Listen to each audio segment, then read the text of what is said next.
All right. Thank you very much. Yeah. So here's my actual title page. Yeah.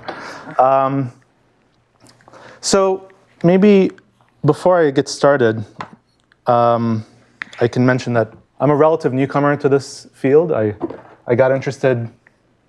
I started getting interested right before the pandemic started.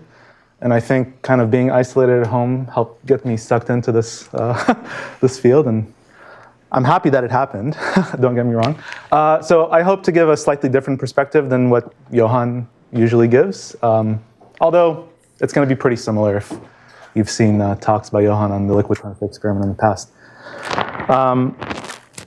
Yeah, so building on the theme of this workshop, the theme for my talk is to somehow explain the various ways in which an interactive proof assistant was actually an assistant in this particular project.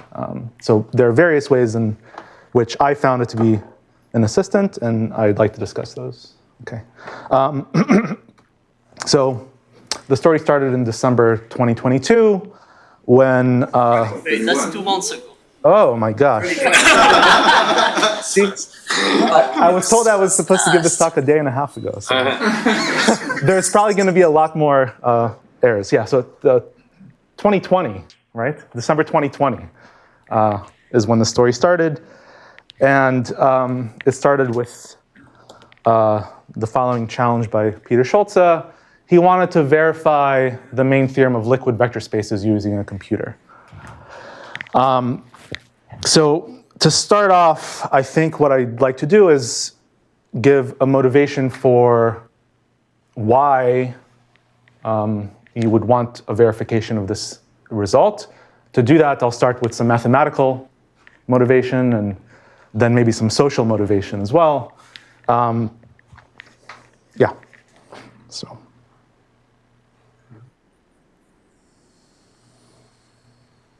So I'm going to start with just a brief summary of what this object, liquid vector spaces, actually means. Okay. There's going to be some math. I know that not everyone is a pure mathematician, and not everyone is an expert in category theory. So if you want to ignore the next few slides, if you're not into this kind of thing, that's perfectly fine.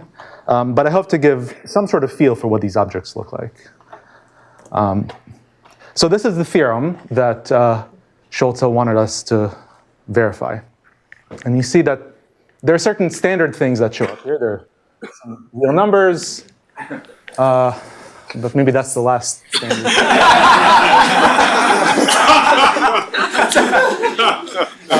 So already we have a profinite set. There's a trivial abelian group.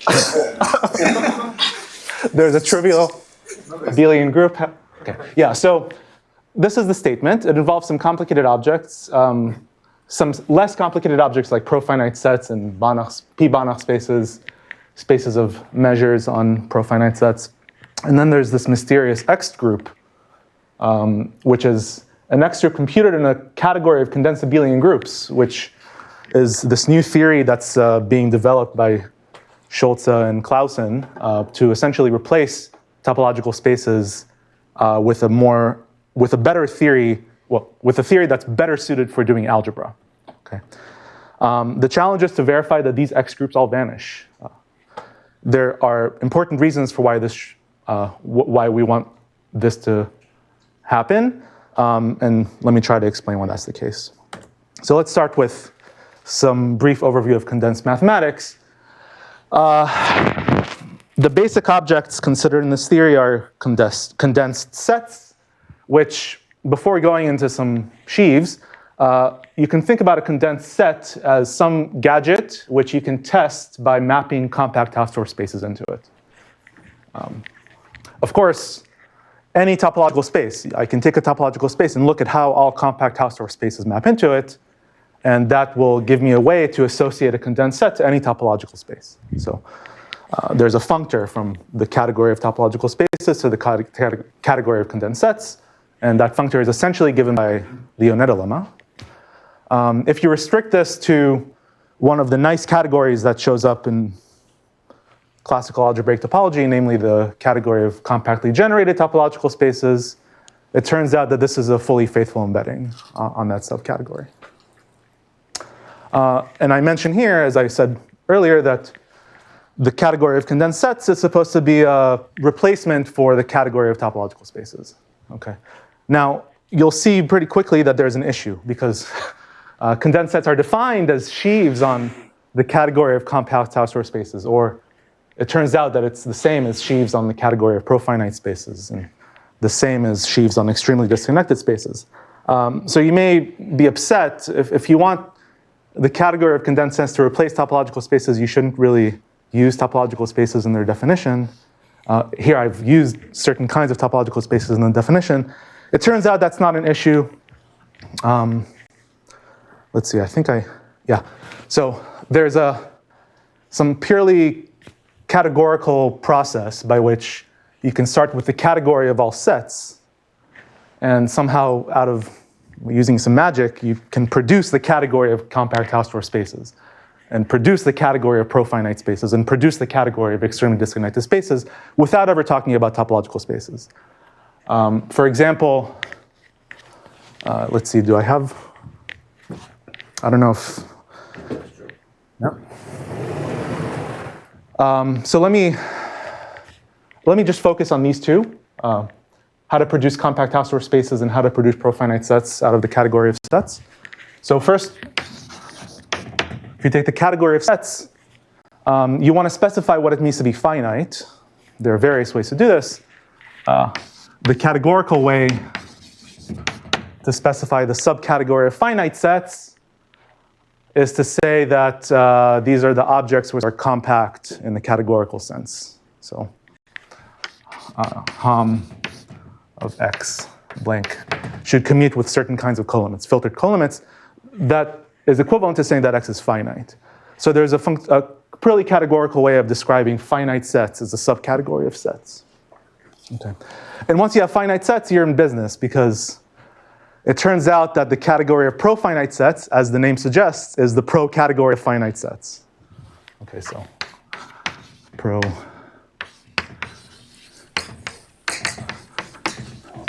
Can you define it up to isomorphism or equivalence? Sorry? Is that defined up to isomorphism? It's up to categorical equivalence. Yeah. Okay. Yeah. What about compact Hausdorff spaces? Well, the story here is slightly more complicated. I have this functor. It turns out that you can associate a certain monad to this functor. It's the condensity monad of this inclusion.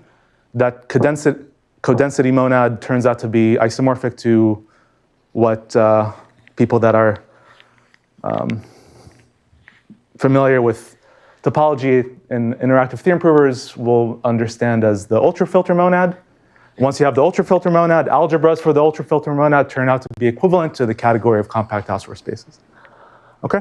So there are various ways of producing the categories appearing here, just purely using only category theory, starting with a category of sets. Okay? So the fact that I'm using topology to define these objects is not an issue. Okay? Adam? Yeah.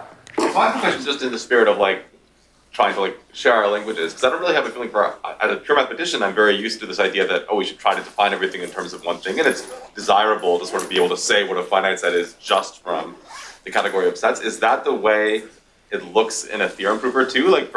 Oh, that's a good question. For the people who do that, is it desirable to just start with something that's called a set and then not build in what a finite set means? But Okay, maybe I don't want to answer this question right now, because we could talk about this for 6 hours on what a finite set is. But this is not the way that... It's a hard problem to define what a finite set is. Finiteness, at least in the theorem prover that I'm familiar with, which is lean, is terrible. You're talking about using it is easy. Using it is easy, but... Actually, the guys that had to make it 5 years ago, it was a bloody nightmare. Yeah. No, it's a nightmare, not for mathematical reason, because it was also intended to be useful for programming. That's right, yeah. Constructive mathematics stuff and so on. So you want it to be computable. If you don't care about any of this, you can do it easily the way you think it should be done. You're sure about that? Okay, like I said, we can talk about it for 6 hours. Okay, But so it is a naughty issue on To both choose sides. your definition. Okay. all right, so going back here, we now have these categories of None of those are true. Hausdorff spaces, profinite These aren't sets, equal at all. and it's these are equivalences, of course. Right, sure. This is the mathematical portion of the talk, not the portion of the talk. Yeah, don't like my.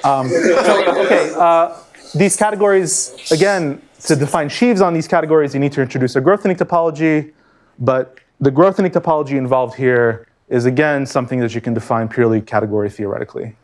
The covers are finite, jointly epimorphic families of morphisms.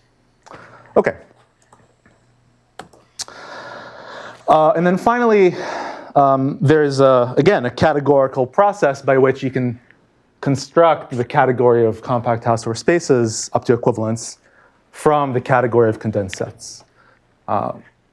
There's a generalization of this. If you take certain kinds of colimits, you can construct more general kinds of topological spaces as well, but this at least gives you some indication that condensed sets can act as a replacement for topological spaces. Okay. I've defined condensed sets as sheaves of sets. I didn't mention this, but I should have said sheaves of sets. But you don't need to consider sheaves of sets. You can consider sheaves of taking values in other kinds of categories, like the category of abelian groups, category of rings, and so on. And for example, if I focus on condensed groups, so that's the case where star is group. These are sheaves on one of those three categories, taking values in the category of groups. You should think of that as being a replacement for the category of topological groups. So topological spaces endowed with a continuous multiplication and inversion satisfying the usual axioms. Okay? The place where this theory really shines, at least in the beginning, is when you consider the category of condensed abelian groups, which, unlike the category of topological abelian groups, is a very nice abelian category. It satisfies all of these axioms, all of these growth-unique axioms, AB star, for all of these stars. Okay. And this property fails miserably for the category of topological abelian groups. The example that I'm sure many of you have already seen is if I take the real numbers with a discrete topology, and I look at the identity map as a function to the real numbers, that's a continuous map that's bijective. It has a trivial kernel and trivial co-kernel, but it's definitely not an isomorphism of topological abelian groups. Okay. Now, it turns out that if you interpret these objects in the category of condensed abelian groups, it'll be injective but not surjective. So, yeah. And I should also mention that this category has a nice class of compact projective generators, which play a very important role in the theory. And showing that this category behaves in this way it's not a complete triviality. I mean, and it's an important part of the theory. I'm also sweeping some things under the rug, namely to define condensed sets and condensed abelian groups and so on. One has to impose some cardinality bounds on the profinite sets you consider in order to avoid dealing with categories that are too large. So what I've defined for you is not what Clausen and Schultza call the category of condensed sets. Rather, what I've defined more closely resembles what Barwick and Hayne called pycnotic sets, which is a very related theory. And the only distinction is really just set theoretic. So when you say this would be injective but not surjective, is it because R with the usual topology has interesting potential compactifications?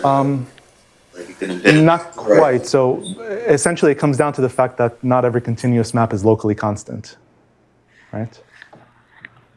Okay, so you can describe the co-kernel in the category of condensed abelian groups in terms of continuous maps modulo locally constant maps.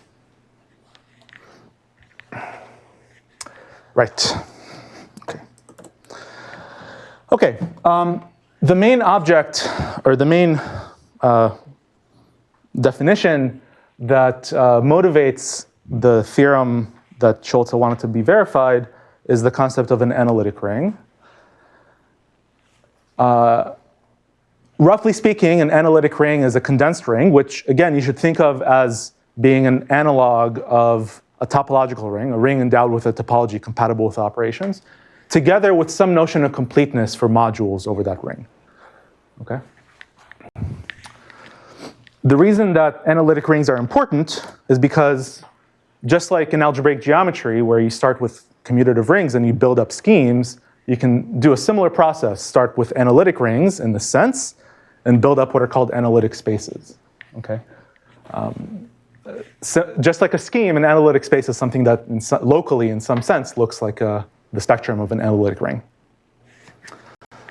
Examples of analytic rings, you can have discrete analytic rings, which this process will result in schemes. So any scheme can be viewed as an analytic space, but even more specialized geometric objects that show up in arithmetic geometry can be embedded in this context as well, like formal schemes, adic spaces, Berkovich spaces. Okay. What about manifolds? Okay. This is somehow the main issue under discussion here. So I'm not going to give the precise definition of an analytic ring. I'm going to give an example. All right. I'm trained as a number theorist, so I like this example. So let's think about the p-adic integers inside of the p-adic numbers, both considered as condensed rings. Okay, they have a locally compact topology on them. They're topological rings, so you can consider them as condensed rings. We can then also consider the category of condensed modules over ZP, which you should think of as, in the condensed world, as being the analog of topological modules over the topological ring ZP. And then similarly for QP. Okay? Okay, this is some crazy formula. What I'm going to look at is this object, where S is a profinite set. So I've mentioned here that you should think about profinite sets as being co-filtered limits of finite sets. Okay, so let me take this as a definition. S in this slide you should think of as a profinite set, and you should write it as, I didn't write it on the slide, so let me do it on the board here. You should express it as a limit of finite sets Si. And I'm going to consider the object, which I'll call MSQP. This is the set of bounded measures, bounded QP valued measures on QP on S. Excuse me. And you want to give this the structure of a condensed module over QP, and you do it by defining it as measures with taking values in ZP, inverting P. Okay. And if you translate what that means explicitly, you can view it as a union, an inductive union of some compact sets which are defined in terms of bounding the L1 norm. So here MS, QP, is this inverse limit. And here I just have a finite set. So we completely understand what a measure on a finite set should be. It's just, this is just the vector, the QP vector space generated by SI. But then I'm imposing a bound on the L1 norm and taking a limit. Yeah? So your definition of MSZP is just the dual of continuous functions? Yeah. Okay, just checking. I mean, some work has to be done to show that you get something equivalent. But yes. Okay, so this is the space of bounded measures taking values in QP on a profinite set S. And this is the prototype for what should be a complete module over QP for a particular analytic ring structure on QP. So how do I define completeness? We take the space of measures and take another module M. This is just a condensed QP module. and take a map from S to M. This is a map of condensed sets, which, if you're thinking topologically, you should think of as a continuous map from the topological space S to the topological space M. Okay? If I have an element of S, you can think of the Dirac measure, and that gives you a map from S to the space of measures. And if M was to be complete, then there should be some way of integrating a measure along that function. Okay? And categorically, what you can say is that this diagram has a unique filler. Right? So if for every function f from S to M, there's a unique way of filling in this diagram, then we're going to say that the module M is curly M complete. Okay? And as I said, you should think about that vertical map as being integrational of the function f along the measure that you start with. Okay?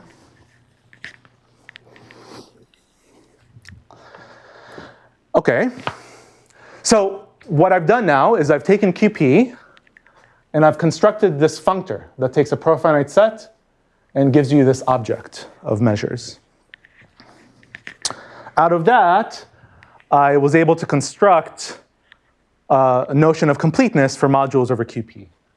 And I'm going to consider the full subcategory of complete modules. That's what I'll denote as mod A. A is being this data here.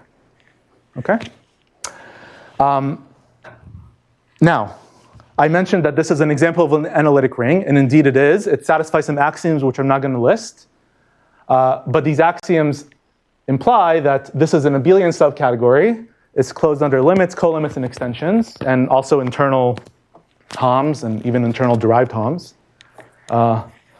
It's not too surprising because the definition of the axioms for this to be an analytic ring involves some equivalence between derived HOMs. Okay. Like I said, I'm not going to say much more about the axioms. So this is an example of an analytic ring. And we can try to mimic this over the real numbers. I can define in the same way the space of measures on S taking values in the reals by imposing a bound on the L1 norm and defining the bounded version as a limit if I express my profinite set as a limit of finite sets. Okay? The same exact definition. Now, that lets me, again, in the similar way, define the notion of complete condensed R modules, those for which the triangle that I drew before has a filler for every function. But the resulting category is not closed under extensions. And not only that, the co-kernels are actually not well behaved at all in this category. Okay? So it turns out that this is not an example of an analytic ring.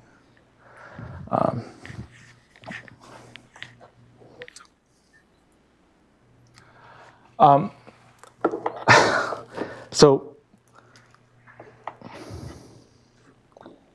you can have a co-kernel for which a co-kernel of complete things which is not complete. Okay. Let me skip this. Let me not skip this. Somehow, the theorem, at least as far as I understand, that motivated the definition of liquid vector spaces by Clausen and Schultza is this theorem from the 80s about non-convex Banach, or non-convex functional analysis. Any extension of P Banach space is a P prime Banach for any P prime less than P. I don't want to spend too much time on what P Banach and P prime Banach mean. I'll just say that it's similar to a Banach space, except the scaling behavior is raised to the pth power. So you end up with non-convex topological vector spaces if P is less than 1. Not locally, yeah. Yeah, of course. And this motivates the following modification. Essentially, we want to kill some higher X groups, and you can consider this colimit. I wrote P, but you should, if you want to take P to be 1, that's perfectly fine. You consider somehow this smaller object. This is a smaller object. This is a smaller object than the previous M. And it's defined in terms of a certain colimit where each one of the terms, instead of imposing a bound on the L1 norm, impose a bound on the LP norm.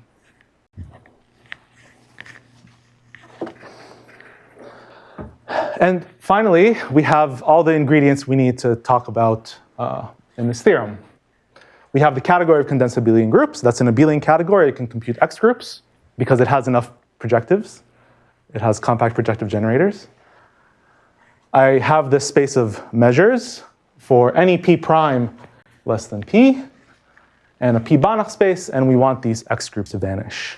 And the corollary to this theorem is that this datum of the real numbers as a condensed ring with this notion of completeness coming from considering, essentially from p prime completeness for every p prime less than p,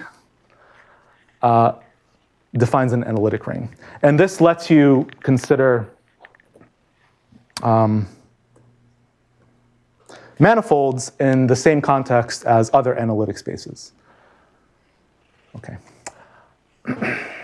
Another important reason for why this theorem needs to be verified is that it turns functional analysis into an algebraic theory. And it does this by, in some sense, packaging a lot of analysis into a single theorem, which should be considered as a black box. And black boxes, of course, are dangerous. If there's a small mistake in a black box, then you're in trouble. Okay? So I think that's maybe all I want to say about the mathematical motivation for this work, this project. These are some, sorry? Was the proof very complicated, so they were uncertain whether it was correct? Well, that's what I'm getting to next, yeah. Yeah. So when Schultza proposed this challenge, he wrote a blog post on Kevin's blog, and these are some quotes from that blog post. And I think they nicely illustrate somehow the sociological motivation for why we might want a formalization of this theorem. So, as I mentioned, this theorem is meant to be used as a black box. And if there's a mistake, people are going to use this theorem as a black box. They're not going to really dig into the proof. So it's important to make sure that there are no mistakes. He also mentioned here that he spent much of 2019 obsessed with this theorem, almost going crazy over it. He thinks no one else has dared to look at the details, and he still had some lingering doubts. There were various study groups all across the world studying condensed mathematics. I ran such a study group back in 2020, and yes, we skipped the proof of this theorem, which is great, but yeah, it's a challenging proof, and I think Schultza was worried that no one was really looking at the details, and he's also a very convincing person. If he says something is true, it's true, and people tend to trust him. Yeah? So, right? So, and finally, he says that he thinks this will be his most important theorem to date, and we better be sure that it's correct. Okay, let me talk a little bit about the experiment itself. I'll just mention some metadata about this experiment. We did it using Lean 3, the interactive proof assistant. Lean 3 is no longer being developed. Now Lean 4 is being developed by Leonardo de Mora and his team from Microsoft Research. It's a purely functional programming language with dependent types. It's free and open source. It has support for mathematical definitions and proofs. It also has a very robust metaprogramming infrastructure, which allows users to write tactics that help mathematicians prove theorems. And in terms of mathematical axioms, it's equiconsistent with Z of C in universes. By universes, I mean a countable hierarchy of universes. Yeah. So it satisfies the standard axioms that a mathematician might use, at least a mathematician who's comfortable with universes. Not every mathematician is comfortable with universes. I am comfortable with universes. Pretty shortly after the challenge was made, we isolated this theorem from the lecture notes of Schultza and Clausen, which in some sense is the technical core of the result. I'm not going to explain what any of these words mean, okay? What I will say about this is that there's essentially no condensed mathematics here. Yes, there's an M bar here, which is related to the condensed space of measures that I mentioned before. But in this context, you're safe to assume that these are just compact spaces, compact Hausdorff spaces. So this theorem was isolated. And in some sense, the proof of this theorem was the main thing that Schultza wasn't convinced about. Okay. Was the first line something like, well, log S is finite? I thought very quickly S became finite, not just profinite. Well, we ended up doing it for profinite too. Sorry? What was that? I heard some... It was isolated already in Schultza's blog post. Yeah, it was. But I misspoke. What I should have said is that the formal statement of this theorem was written down in Lean very quickly because it did not really involve any condensed mathematics. Okay. And this first target, as I erroneously said earlier, the challenge was posed in December 2020, and the proof of this first target was finished in May 28, 2021, pretty quickly, 6 months. After that, we had to develop a whole lot of homological algebra, a whole lot of sheaf theory and topos theory, and a whole lot of glue to go between the condensed setting, where we compute X groups, to this more concrete setting of the first target. And that took us a little bit over a year. But altogether, we completed the whole project in July 14, 2022. Good question. So this is the line count. This is an outdated line count. I just had some old copy of the repository on my computer. But it was completely proven at this point, and 98,000 something lines of code. But of course, this is all dependent on Lean's math library, mathlib, which at that particular point had 961,000 lines of code. Now it's over 1 million lines, okay, so it's growing very quickly. We didn't use all of mathlib, but we use a fair amount of mathlib in this project. And it's all correct. The computer verifies that it's all correct. I'll get there. I'll get there, yeah. So one of the main features of this project that I was really excited about is that it was a very open collaboration. Pretty much right after the challenge was posed, on Lean's Zulip channel, we made a condensed mathematics stream or channel, and literally anyone that wanted to join the discussion could join. It was completely open. We didn't quite have we didn't allow just anyone to make contributions to the actual repository, but we were pretty liberal. If someone wanted to make a genuine contribution to the repository, we gave them push access pretty easily. The two main people involved in the formalization were Johan and myself. We got a lot of help from Peter Schultza and a lot of help from a lot of other mathematicians. I've listed some of them here. Yang is a master's student. Who else did you mention? Oh yes, that's right. Yeah.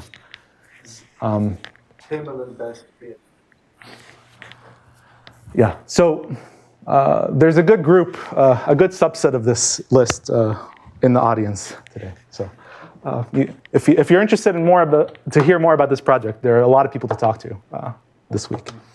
We also got a lot of technical help from computer scientists. This is help that we received for setting up continuous integration and things like this, which was part of our infrastructure.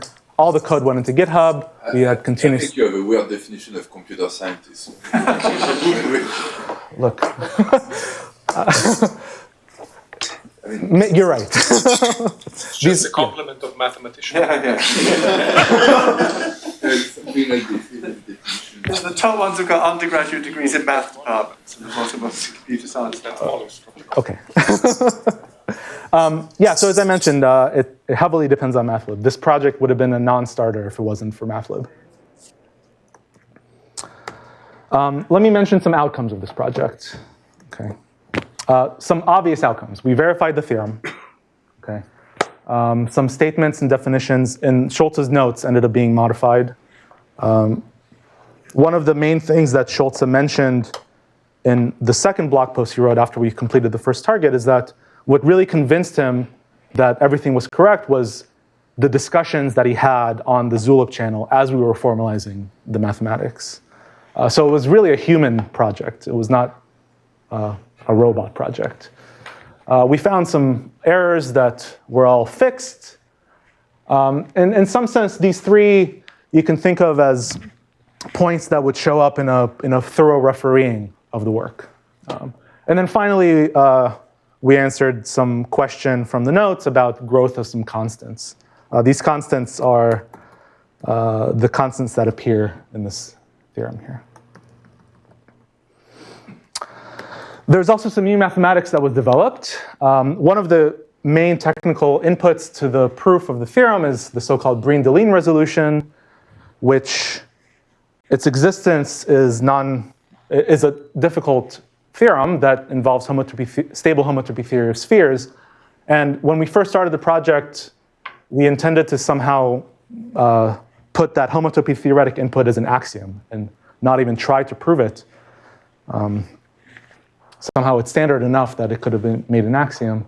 But this is essentially due to Johann, as he was formalizing exactly what he needed from the Breen-Deligne resolution, it turns out that he was able to find a simplification of the proof that does not involve the Breen-Deligne resolution. Rather, it involves another kind of object called Q prime. This is Q prime in the sense of MacLane. It shows up in MacLane's homology theory. It's not a resolution, it's a complex, but it turns out that it's sufficient to replace the Breen-Deligne resolution in this particular proof. And that's something that made us very happy, because now it meant that we did not have to rely on some additional axioms to actually verify the theorem.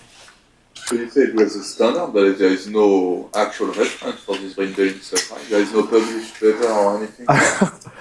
That's true. That's true. Well known to No, the experts. the homotopy theory input is standard, is what I meant. Okay. The homotopy theoretic input. Yeah. There's also a certain kind of object called Komphausly filtered pseudonorm groups that show up a lot more in the formalization than they did in the notes of Peter Schultza and Clausen. And we ended up developing some additional theory of Komphausly filtered pseudonorm groups as part of the formalization. I'm talking mostly about the categorical properties of the category of these objects.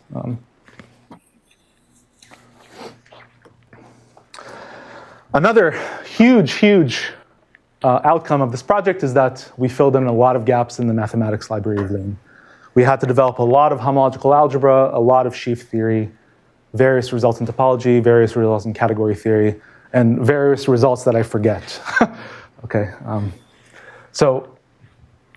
Just because of this, I think, if you ignore all the other outcomes, even just this, I think, is a valuable result from this project.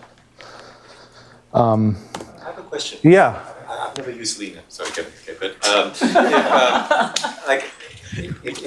is there like some way to switch? Like if there's a result in topology that I think I need, is there a way to find it? Yes. Okay. Yes. We have a good search engine. Well, the main way to find things is by understanding how things are named.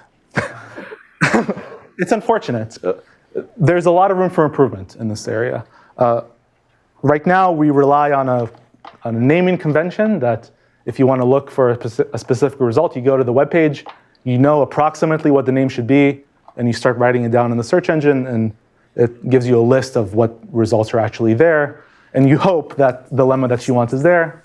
If not, you have to prove it yourself. Yeah. Yes, go to Zulip. Yes. Or you can go to the Zulip channel, and then 5 seconds later, someone is going to answer. You could use the Google search. If you want to find the open mapping theorem, you don't guess what that's called. You just search for open mapping theorem, and it searches in the. That's right. Yeah. It searches for the human documentation. That's true. That's true. But to be fair, the documentation could be better. And at least when I was doing this, the main thing I would rely on is the naming convention for finding things. Yeah, that's what I'm getting to next. So a huge output of this project was the so-called blueprint, which I'll open up here. So this is the blueprint that we wrote for this project. Saying the word blueprint is maybe a misnomer because it was written alongside the formalization, sometimes even after particular parts were formalized. But what this is a detailed exposition of the proof, and it's cross-listed with actual formal mathematics. So here's a pseudonorm group, and if I hover over the lemma, I get a link here, and I click that link, and it takes me exactly to the formalized version of that definition. So this is a convenient way of going back and forth between the informal version and the formal version. Another aspect of this are the graphs that help us keep track of progress in this project. So the project is done, so all the nodes are green. But as we were working on it, some nodes were not green, some nodes were white, and there are some other colors which I don't remember. Patrick can tell us. Blue stuff were stuff that were ready to be formalized. So that's right. So blue stuff was. You can click on the legend. Yeah, that's right. Yeah, that's right. Yeah, so there's a legend.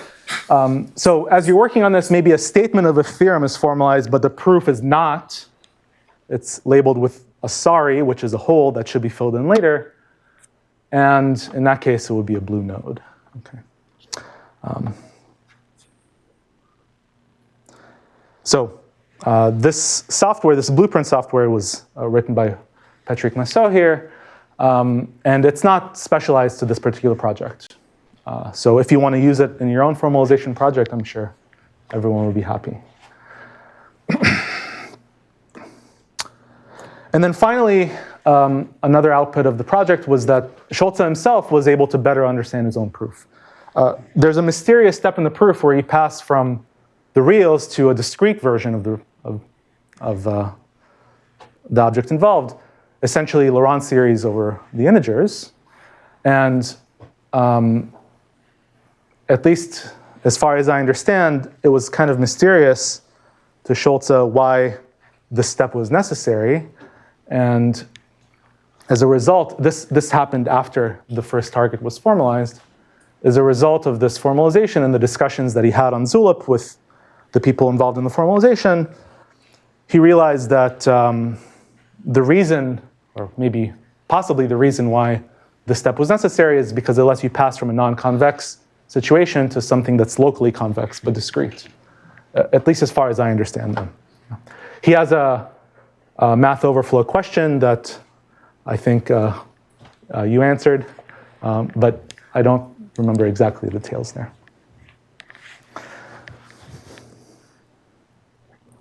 And okay, the meta theorem that came out of this project is that interactive theorem provers are now at a level where you can formalize cutting-edge research in a reasonable amount of time. Okay. And maybe I don't make a lot of corollaries in my own research, but this is a corollary that I'm willing to make, that in a certain small number of years in the future, it will be possible to formalize research mathematics in real time. Yeah. So, like, is the formalized proof, like, is it flavor more algebraic or is it like analytic? So I see a mixture of these things in your presentation. Like, compare something like pure categorical and symbolic versus maybe like. The first target has analysis. It has combinatorics. It has a lot of algebra. Going from the first to the second, there's a ton of category theory and point set topology. It has a lot of different inputs. So, like, from a user interface perspective, like user experience perspective, is the current interface more like nice to use for more algebraic, symbolic kind of stuff, or also good for analytic? If you all had to deal with a lot of constants. That's a good question. I think that really depends on the people working in a particular system. It just so happens that we have a lot of algebraists working with Lean, and that means that we have a lot of algebra in Lean, but we also have a lot of topology, and we are starting to have some analysis.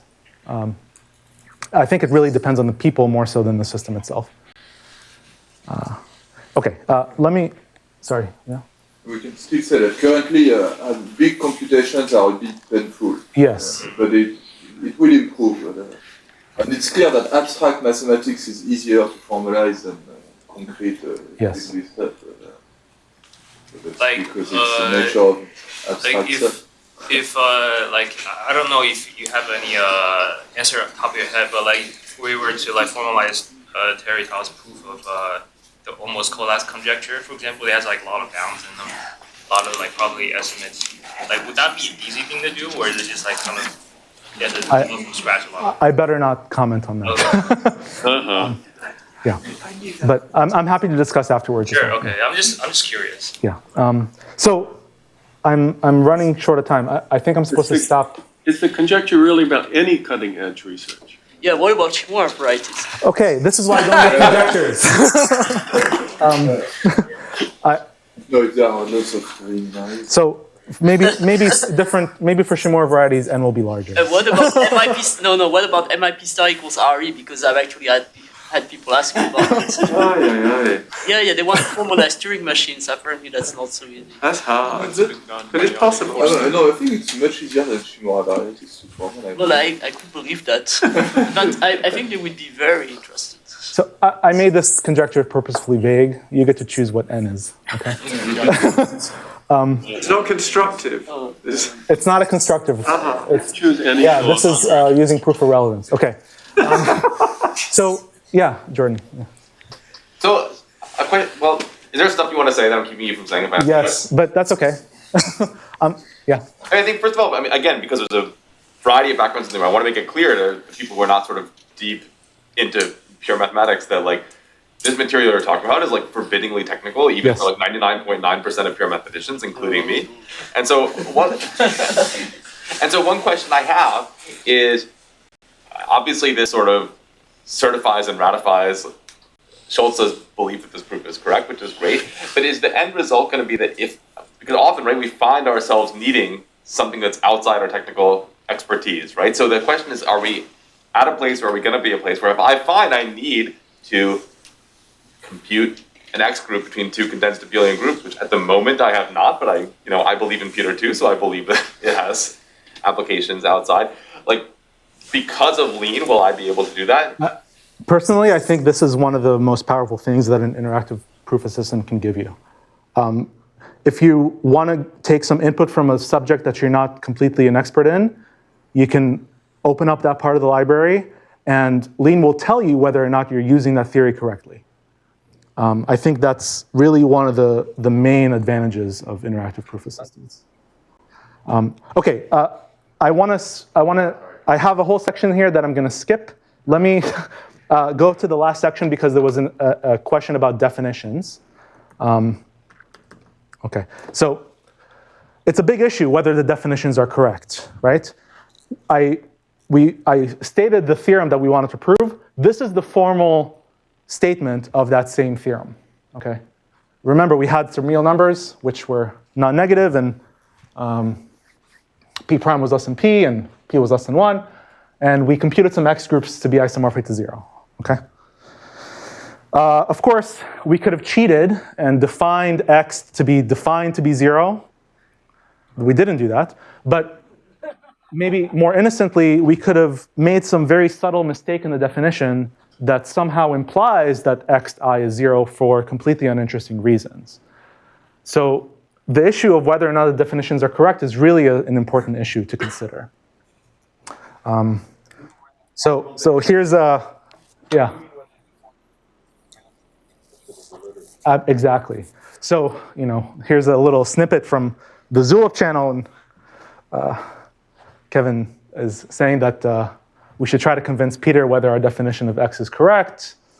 I have one more screenshot to share here.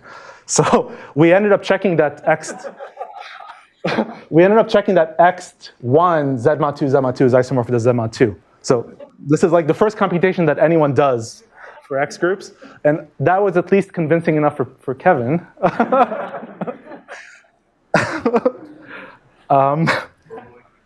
But more seriously, we wanted to develop some way of getting a reasonable amount of confidence that the definitions we wrote down are correct.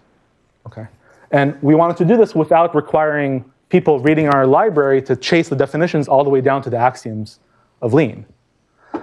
So what we came up with is we wrote a directory in the repository, which is called examples. It has some files in it.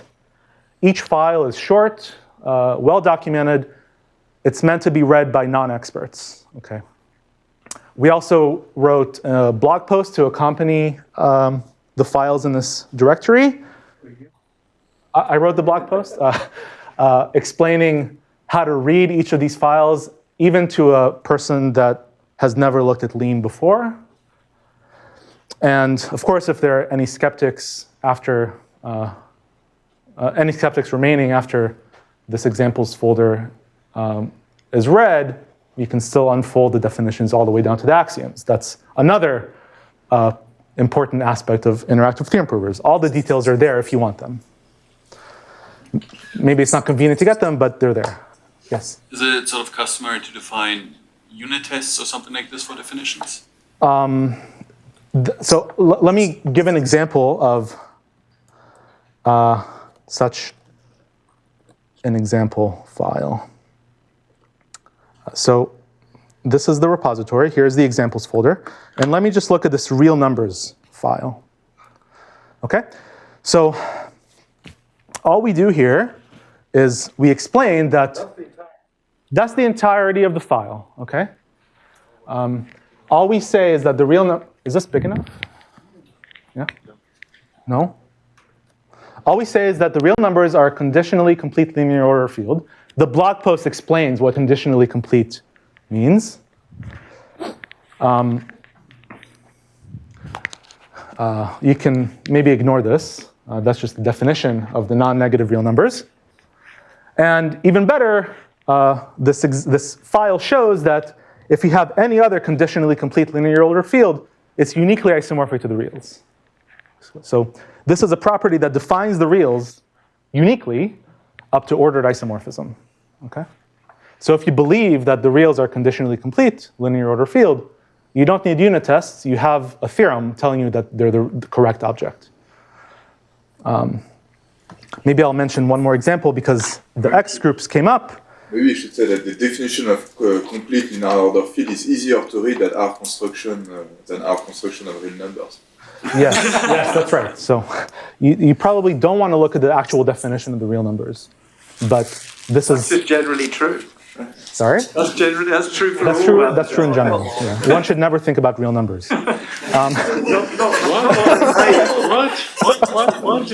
So I'll finish off with this example file about X groups.